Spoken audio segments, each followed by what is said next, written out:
Yemek Okulumuza hoş geldiniz. Çok uzandır istenen, beklenen, çok da yenilen Whopper'ı bakalım ev ortamında yapabilecek miyiz? Bugünkü meydan okumamız bu. Ben çok iddialıyım. Böyle bazen tavla oynar mısınız bilmiyorum. Tavlada böyle düşeş geleceğini daha o zarı atmadan anlarsınız. Şu an o düşeş gelecek hissim epeyce büyük. Bir de bunun haricinde sadece o Whopper'ı böyle güzel ekmeğiyle, lezzetli köftesi, marullu soslarıyla yapmanın haricinde çok enteresan bir özellikle öğrencilere nefis bir ipucu buldum. Burger King gelene kadar bir değil iki tane hamburger yapacağım ve iki farklı yapma yöntemini göstereceğim. Hazırsak başlıyorum. Kendilerini arıyorum. 1, 2, 3, hop. Bir de patates kızartacağım tabii. Şu an bana bayan metin okuyor arkadaş. Şu an 34. sahnedeyiz. Hala bir teyze konuşuyor. Merhabalar Emine Hanım. Sipariş vermek istiyordum. Kaydım yok mu bu telefona? Bahar Kitapçı. Whopper rica ediyorum. 2 tane olsun. Hatta bir tanesi ikili Whopper vardı değil mi? Biri ikili mi oldu? Ya da 2 tane biri başka ne çeşitli Whopper'lar vardı? Double Whopper olsun o zaman ikincisi. Biri normal, biri Double Whopper. Bu kadar. 52 lira 40 kuruş. Çok teşekkürler Emine Hanım. Sağ olun. Mersi. İyi günler. Tamam. Yok dedi bana da 40 dakika içerisinde gelecekmiş ama ben bu 40 dakikaları kanmıyorum biliyorsunuz. Sonra başıma şey oluyor. Hemen başlayacağım. Yap hocam. Başla. Tamam. İlk başta patateslerim var. Patateslerim bugün Burak bana belli ki acımış. Soymuş, buradan 1 dakika benden alırsınız olmadı. Sipariş telefon süresinde sayılır. Ama telefon süresinde yapmaya başlamıyorlardı ya. Değil mi? Bu soyucuyla şöyle onların tam fabrikasyon boyutunda yapıyoruz. Bu benim çocukluğumda vardı bizim evde. Ben çok şaşırmıştım. Annem niye almış acaba falan diye. Hızlı bir şekilde ama çeneyi koyunca daha rahat oluyor. Tamam. Şimdi patatesler bir parça su çıkarmış oluyorlar ya. Onları peçeteyle azıcık kurulamakta fayda var. Şöyle önce şöyle döküyorum. Bir parça kuruluyorum. Bu daha çıtır olmasını, sonradan da bekledikçe kendini salmasını engelleyecek. Bu arada yağıma bakıyorum, o biraz çeksin. Spatula'nın arkasını koydum. Böyle fıkır fıkır kaynıyor mu? Kaynıyor. Koyar koymaz böyle olduğu zaman bu iş tamamdır demek. Hatta şimşirde biraz daha bile geç oluyor. Bayağı sıcak belli ki ya. Bir tane atıyorum. Patates kızartmasında bu restoranlarda kullanılan yağ böyle donan enteresan bir yağ. Derecesi daha yükseğe çıkıyor. Bir de çok daha uzun süre siyahlaşıp yanmıyor. Tenekede olan ve normalde katı olan yağlar. Ona göre hani ayçiçek yağı, zeytinyağı. Zeytinyağı tabii çok daha da iyi. Çok daha sağlıklı da kalıyor. O da aklınızın bir yerinde bulunsun. Hepsini bir anda atmıyorum çünkü yağ kabarabilir, aklınızda olsun. Sonra taşarsa falan alev alma ihtimali oluyor. Şöyle kurulayıp atıyorum. Şimdi patatesleri yağ atınca şöyle bir karıştırıyorum. Derecesi düştüğü için derecesini bir parça yükseltiyorum, sonra tekrar kısacağım. Patates tamam. Gelelim bu köftenin kıymasına. Zaten bu hamburgerin en önemli özelliğinden biri o lezzetli, güzel bir köftesi olması lazım. Bu köfte içinde çok fazla bir şey koymayacağız. Burada ben 4 kişilik yapacağım. Neden 4? Yani 4 tane köfte yapacağım. Neden öyle olduğunu söyleyeceğim. 1 tatlı kaşığı bu 4 kişiye, 1 tatlı kaşığı tuzum var. 1 tatlı kaşığı da karabiberim var. Ve bu böyle taze çekilmiş karabiber olduğu için onun böyle acılığı da böyle güzelce vuracak. 1,5 çorba kaşığı pekmez. 1 çorba kaşığı da sirkem var. Sirke çürütüyor, yumuşatıyor falan. Pekmez de böyle ona normalde yediğinizde hissetmeyeceğiniz ama bütün bu lezzetli işte ketçabından tutun, barbekü sosundan tutun, onlarda olan böyle bir hafif bir tatlılık vardır ya, aslında umamiyi tamamlayan, ekşisi var, tatlısı var, tuzlusu var, karabiberi, acısı var. Hepsini yani 4 tane lezzetin bir arada olmasını sağlıyor. Şöyle bir karıştırıyorum. Buna birazcık da şöyle 1 tatlı kaşığı kadar tereyağı ekliyorum.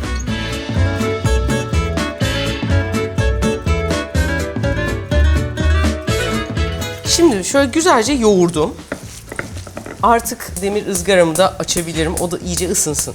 Böyle köfte gibi yani saatlerce yoğurmaya gerek yok. Böyle bir dakika falan yeterli. Sen Burger King'de ne yiyorsun Tunç? Steakhouse yiyorum. Ağzının tadı bilenler de bugün. Şimdi bunu en beceremediğim şey eşit parçaları bölmek. O yüzden şöyle bir uzun sosis gibi yapıyorum. Tekrar bu parçaları, hep uçlar biraz daha incedir. Dolayısıyla oraya biraz daha fazla pay vererek tekrar ortadan ikiye kesiyorum. Fazlalığı da aldık. Bunu sonra böyle güzelce beze haline getiriyorum. Bu böyle bir 10 dakika falan beklese daha da birleşiyor. Mesela McDonald's Challenge'da yapmıştık. Onda böyle çok ince bir köfte oluyordu. O köfte için böyle 2 tane naylona ihtiyaç var. Bunun köftesi biraz daha kalın. O yüzden onu açarken öyle bir şeye ihtiyacımız olmayacak. O videoyu da izlemediyseniz izleyin, o da bayağı tatlı oldu. Big Mac yaptık. Şuradan mı oluyor? Şuradan izleyebiliyorsunuz. Şimdi bunları ben böyle yuvarlak köfte bezeleri olarak kabaca ayırdım. Çok düzgün ayırmazsak açarken arada farkı olabiliyor. Şöyle bir parça yağ koyuyorum. Bunu tahtayı böyle yağlıyorum. Bu tahtaya çok fazla yapışmasın diye yaptığım bir şey. Sonra bu bezeyi bunun üstüne koyuyorum. Ve şöyle bastırıyorum. Yani dünyanın en mükemmel şey olmasına gerek yok. Kenarlarını şöyle bıçakla düzeltebilirsiniz. Ekmeğim kadar hatta bir parça daha büyük olması gerekiyor. Çünkü köfte dediğiniz o şey gibi çekiyor. Şimdi bunu rahat alabilmek için böyle bir spatula ile geldim. Şöyle direkt elimde bir daha düzeltip tavaya yerleştiriyorum. Aynısını ikinci şekilde aynı şekilde yapacağım. Hemen diğerinin yanına koyayım. Tava şu an yani böyle bir şey yapabileceğiniz en iyi tava kesinlikle ve kesinlikle döküm tava. Ateş seni çağırıyor ızgara hissine en yakın olan bu, hemen zaten ızgara çizgilerini de verdi.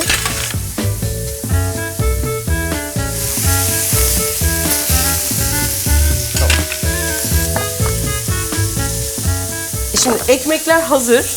Ekmekler bu lezzeti alabilsinler diye şöyle bastırıyorum. Hatta bu güzelliği şöyle lezzeti olsun diye üstüne şimdilik şöyle koydum. Sıcak kalsın diye. Bunun altı tamam mı? Bu da neredeyse oldu. Oh no! Yangın alarmını öttürdük. Pardon.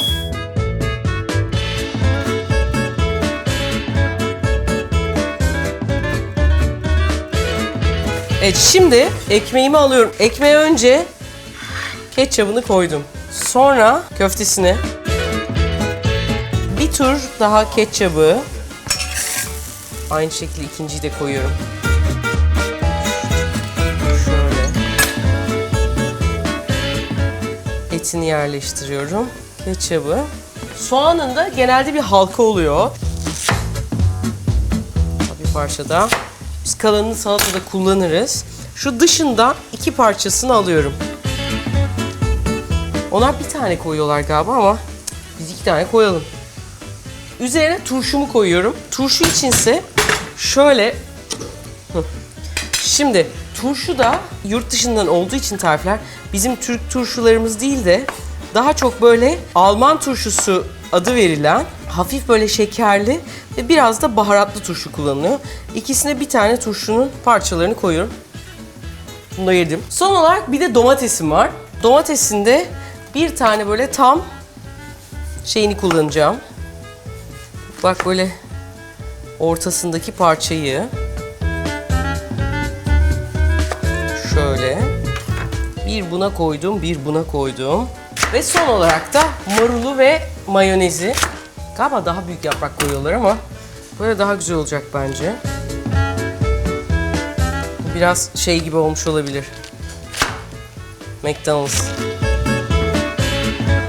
Şöyle yapacağız. Üstüne biraz bunun üzerine hop tükürme. Biraz da ekmeklerin üstüne koyuyorum. Bu ekmek de birazcık. Bu tavayı kapattığımız için az şey yaptı. Mayonezini de koyduktan sonra kapatıp bastırıyorum. Bitti. Kaç dakika oldu? 20 dakika. Bitti. Patatesi almadık. Patates de bayağı güzel oldu. Hemen onu peçeteye çıkarıyorum. Yağını süzüyorum. Patatesi böyle birazcık dağınık koymak önemli. Patatesi kızartmalık patates. Kuru mudur, yaş mıdır? Kuru. Kuru. Neden inan? Ne? Kuru mu? Taze patates, eski patates. Kabuğu daha böyle aslında şey olan. Daha güzel çıtırdayabilmesi için suyunun daha az olması lazım. Bekleyince patates doğal olarak suyu azalıyor. Üstüne de son dakika. Bu bizim ince tuz gibi ama deniz tuzu. Tuzun tadı inanılmaz fark ediyor. Onunla ilgili ayrı bir bölüm zaten yapmak istiyorum. Burger'ımı da içine koyabilir miyim şöyle? Galiba yaptık ha. Şimdi birinciyi yaptık. Gelelim ikinciye. Birazcık soğumadan size ufacık o ipucunu göstermek istiyorum. Şimdi şöyle, bu bezeler var ya, bu bezeleri dümdüz yapıp bir seferde diyelim 10 tane ve böyle buzdolabı poşetiyle ortadan yardık buzdolabı poşetini dondurduk. Bu bir taneyi direkt tost makinesinde yapmayı deneyeceğim. Hatta double whopper demiştik, o yüzden 2 tanesini böyle yapacağım. Ve bunu direkt ızgarada bakalım pişirerek aynen bu efekti yaratabilecek miyiz? Ömür gelmiş. Ha, yani gel hocam. 52-40. Sağ ol hocam, bu da senin. Tamamdır, çok teşekkür ederim. Deneme için de bugün benim çok sevdiğim Türkiye'nin en iyi yemek yazarlarından biri Aylin var. Aylin'in kızı Ulya burada. Ulya ile beraber test edeceğiz. Ha, bu da double'ı. Patislerimiz. Patatesle bizi dövdüler galiba. Büyük seçim olduğunu unutmuşum. Biz de acaba şeye mi koysaydık? Bizimkiler böyle zavallı kayıkta kaldılar. Gel bakalım Ulya, deneyelim. Şimdi hamburgerleri daha güzel gözüksünler diye kesme tahtasını alıyorum. Bunları da şöyle koydum.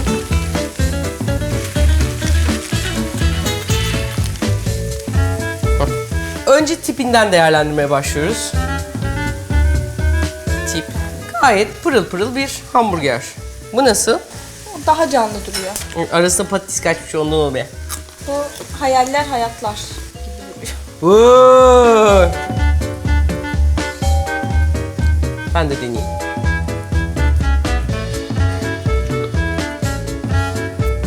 İlk mayonez geliyor.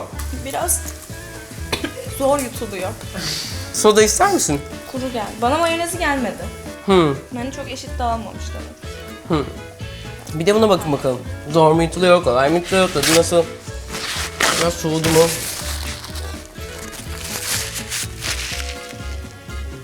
O suyu çıktı. Objektif olabilirsiniz dostum. Bu daha çıtır çıtır, daha hoşuma gitti. Az ekmeği biraz böyle. Ekmeği? Biraz yanık gibi. Ekmeği yakmış olabilir ahçı, o doğrudur. Biraz daha ye. Bu hamburger dediğin şey 2-3 ısırıktan sonra. Aynen. Ortasına daha gelemedim. Ha. Altı patatesten terlemiş zavallım. Bayağı ekmeği yanmış dostum. Sen bunu ye. Haklı. Galiba şöyle bir şey oldu. Patateste patladık. Onların patatesi adet olarak daha fazla oldu. Annem patatesi. Annem Aynen. yapmış. Ben asla mesela böyle çiğ soğan aklıma gelmezdi hamburgere böyle lömp diye koymak ama çok güzel oluyor. Evet.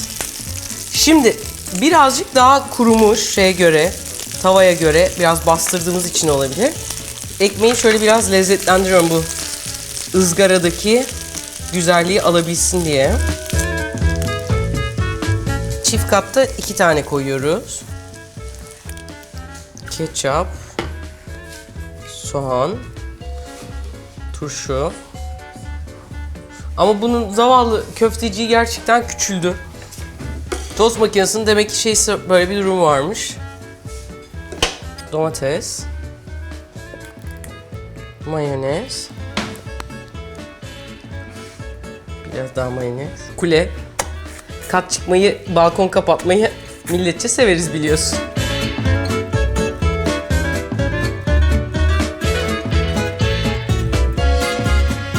Normal Whopper'ın bizim yaptığımız maliyeti 6,5 liraya geliyor. Her şeysi fazla. Burger King'deki fiyatı 22,5. 22. Double'da ise bizimki 10,5 liraya geliyor. Çünkü aslında büyük para ete gidiyor. Bu da kendisi 24 ya da 26 lira. 27 liraymış. Karar sizin. Biraz terliyor insan ama değiyor. Umarım hoşunuza gitmiştir. Hoşunuza gittiyse kanalımıza abone olmayı, videomuzu beğenmeyi, sevdiklerinizle hem yapıp hem de video olarak paylaşmayı unutmayın. Öpüyorum. Tunç'un özel bir isteği var. Meydan okumada Refika şunu yap, hadi Refika bunu yap, ya Refika bunu yapsana falan dediğiniz bir şey varsa yazın. Hepsine bakıyorum. Yetişebildiğim kadar yetişiyorum. Ama videom eğer kanalımıza abone değilseniz, birkaç tane arkadaşınızı abone ettirirseniz zaten başka bir işim olmayacak. Sadece YouTube yapacağım o yüzden. Bütün isteklerinize söz veriyorum, yapacağım. Biz meydan okumaları çok severek yapıyoruz. Umarım hoşunuza gitmiştir. Eğer hoşunuza gittiyse bunun gibi daha bir sürü güzel meydan okuma videomuz var. Bir tanesi buraya koydum. Onun arkasından daha bir sürü de izleyebilirsiniz. Kanalımıza abone değilseniz de şuraya basıp abone olun. Biz çok mutlu oluruz. Hadi abone olun. Ben de bu sayede hamburger falan yiyeyim.